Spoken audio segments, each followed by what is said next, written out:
another former national chairman, former national secretary of the People's Democratic Party, a supporter of one of the aspirants, Alhaji Kawu Baraje. Alhaji Baraje, thank you so much for joining us. So much. Yeah. So far? So far, so good.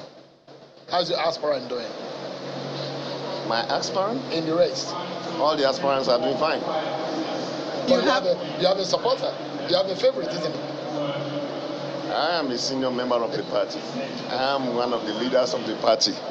And therefore, I'm supporting all the Because the reason why I'm asking is I've seen you behind one of the aspirants. So I'm a friend to one of the aspirants.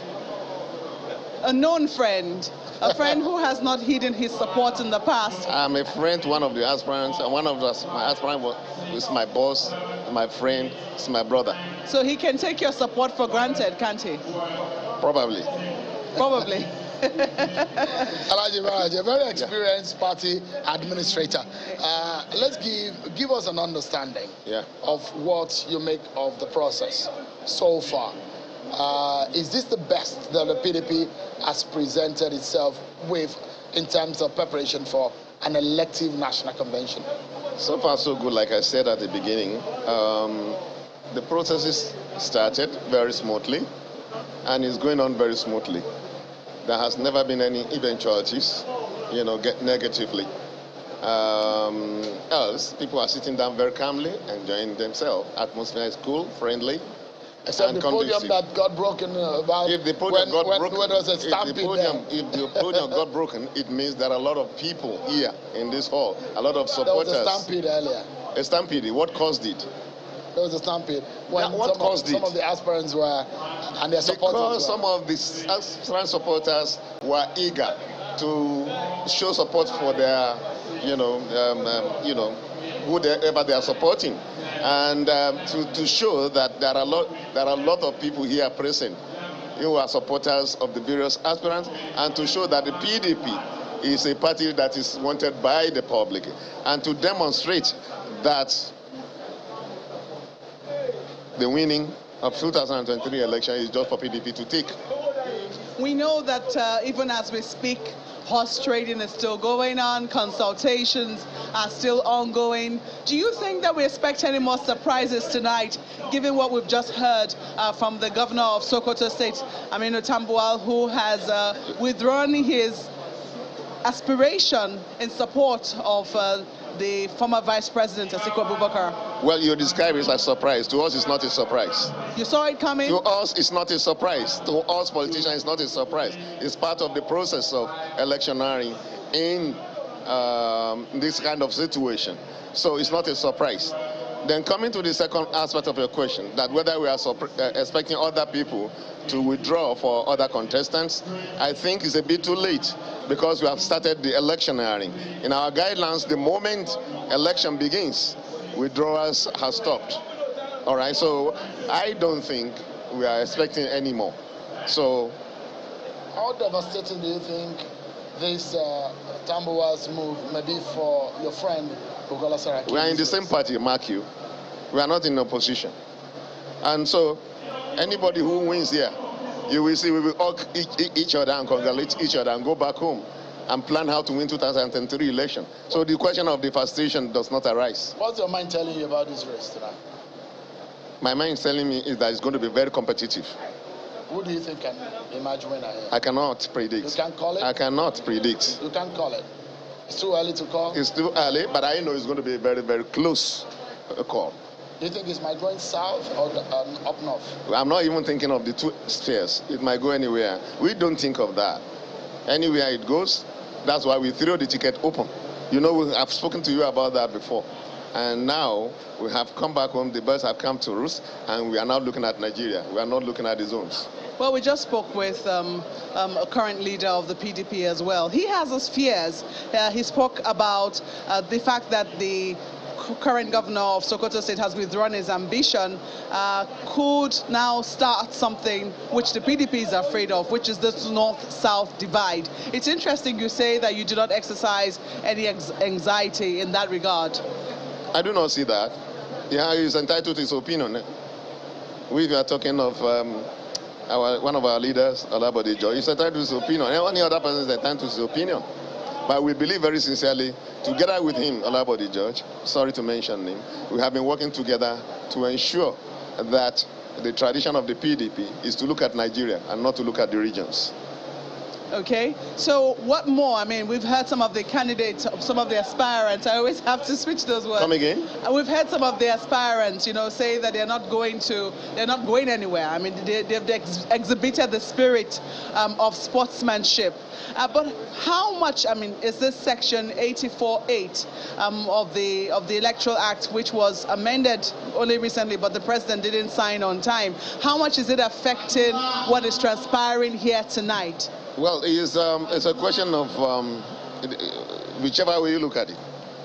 If you look at it in terms of participation, which I think is one of the pulsating heartbeats of politics and electioneering in politics, it has brought down the experience of inclusiveness, and it has brought down a sense of belonging to participate in an activity of a political party. Remember, we call it a political party, meaning a lot of people coming together, like minds coming together to participate in a process that brings development, progress to a country. Now you have, by not signing that act, it has cut down the numbers of people of the delegates that can come into this election. So participation has been limited, very, very limited and controlled, and it's not good for any political party. That's number one. Number two, on the other hand, when you look at it, and the areas of the national delegates that are now participating, many of them never thought that they can come into limelight the way they have come into limelight. So it's provided another opportunity for other people to come up and have further experiences. Either two, it has been them and the other delegates that were not given the opportunity that will vote, but you hardly hear them. The people who hardly hear are now the people determining the futures of some of these aspirants. So on the other hand, it's a very good, very welcome idea. It's been the process, I think, if you can go back to pictures from the grounds there, it's moved pretty fast. At this point, Kaduna State is getting the ballots, and so in fact Jigawa is getting theirs done, and Kaduna is getting also on board, and it shows that we just have about a handful more states to go, which shows an incredible progress as far as the waiting is concerned, because a lot of people have converged in this place today and hoping that a decision in this election will be arrived at as far as possible. But Alhaji Baraje, if we look at these in all, one thing is very important, and I've asked a few people this question. You've voted in so many elective national conventions. But you sitting in the stand and observing, only observing, was it weird for you? Is what? Was it weird for you who had always voted in an elective national convention? Isn't that weird? Now staying in the stand and just observing and saying just about 800 people. It's not strange. I don't find it strange. It's like a role reversal, just like what I've just said now. It's like a role reversal. If anything at all, it enables me to learn more about what goes on when I am involved in this activity. It enables me to see some flaws that may count as experience for me to go back to my party and suggest corrections. It may also encourage me or interest me to know that voting in this manner is the best, or we need to improve on it. Things like that. It exposes me to a lot of experiences. So I don't think it's weird. I don't think it's strange. But I think it's like a role reversal. So those of us who have been regarded as, top echelons, who have been counted as people that matter, and we still matter as far as party hierarchy is concerned. But when it comes to this election, we are now at the background. We are now staying and then watching them. Very interesting. Very, very interesting. Absolutely. Absolutely. Most sincerely, thank you, Alhaji Baraje, for coming. It's good to see you again. Thank you, Shion. And I wish it's always nice to see you. Yeah. Thank you so much. I wish you the very best. Thank you so much. Because what I'm hearing your party saying in Kwara is that you want to turn around the slogan that threw you out of You will never go away by, you will never forget to refer to this auto-get thing. Because we belong to Kwara. You know Kwara. Yeah, you have.